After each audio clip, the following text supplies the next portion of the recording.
Looks good, Cody. Keep it up. Some helpful encouragement from the boss. On this job site, the boss is 23 years old. I was looking for something to make a living out of, and what better way to do it with your own business? The business is a house painting franchise called SprayNet. Karine Laundrie runs the operation in Vancouver because the last thing she wanted was a 9-to-5 job.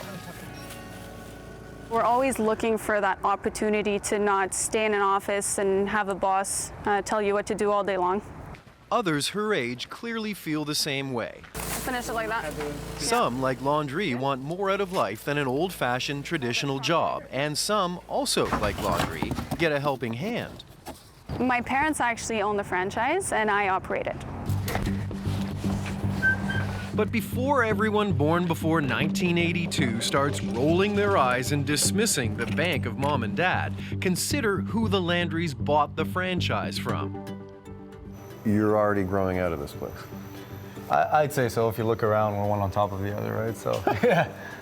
That's incredible. Meet SprayNet founder Carmelo Marsala, 31 years old, president and CEO of a multi-million-dollar corporation that he started from scratch with his own money about 8 years ago when he was just 23. He and a chemist came up with a proprietary paint formula that works on just about anything. Vinyl, aluminum, brick, you name it. We realized once we formulated this stuff, it only made sense to actually manufacture it if we had enough volume. I was a franchisee of student painting, so I said, well, the franchise model makes sense. Each SprayNet franchise costs $125,000. There are 43 of them across Canada. Millennials own nearly a third of them. It's not a job, right? It's your own business. So, you know, the whole thing in franchising is you're in business for yourself, but not by yourself. So they still have that support to fall back on. Here, that support comes from fellow millennials. More than 90% of SprayNet's corporate employees are under the age of 35. Everybody here, I feel really old.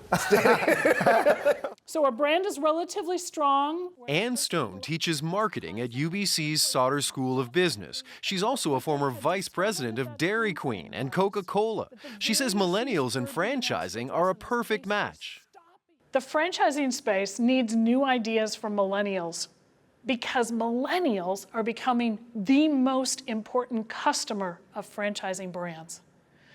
You get your best intuitive sense of what's going on with a customer group if you happen to have some affinity for that customer group. A&W saw that firsthand. Many of its smaller urban locations are managed by millennials, and they are among its most successful franchises.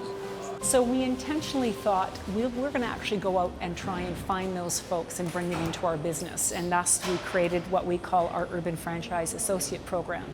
An urban location like this would normally have a franchise fee of $350,000, but A&W's millennial program meant 31-year-old Barmy Malley bought this franchise for less than half that. Either I had to wait 10 more years to accumulate that cash and then to invest, or I had the opportunity to go with this program. That's why I'm like, okay, I knew this is it for me. Malley was also offered special financing, extended training, and unlike non-millennial owned locations, she doesn't have to own the building. She's allowed to lease it from A&W Canada. I always wanted to run my own business. She and many others her age are getting a chance to do just that. So we have 3 candidates that are serious for starting in 2018 and hopefully one in the US, so Chicago, we're just waiting on registration for that state. Back in Boucherville, Quebec, the poster child for successful young entrepreneurs says his generation is making the most of the opportunity. I think millennials are probably one of the most resourceful generations, even though we don't necessarily characterize them as such. Perhaps it's time to change that characterization. Aaron Saltzman, CBC News, Montreal.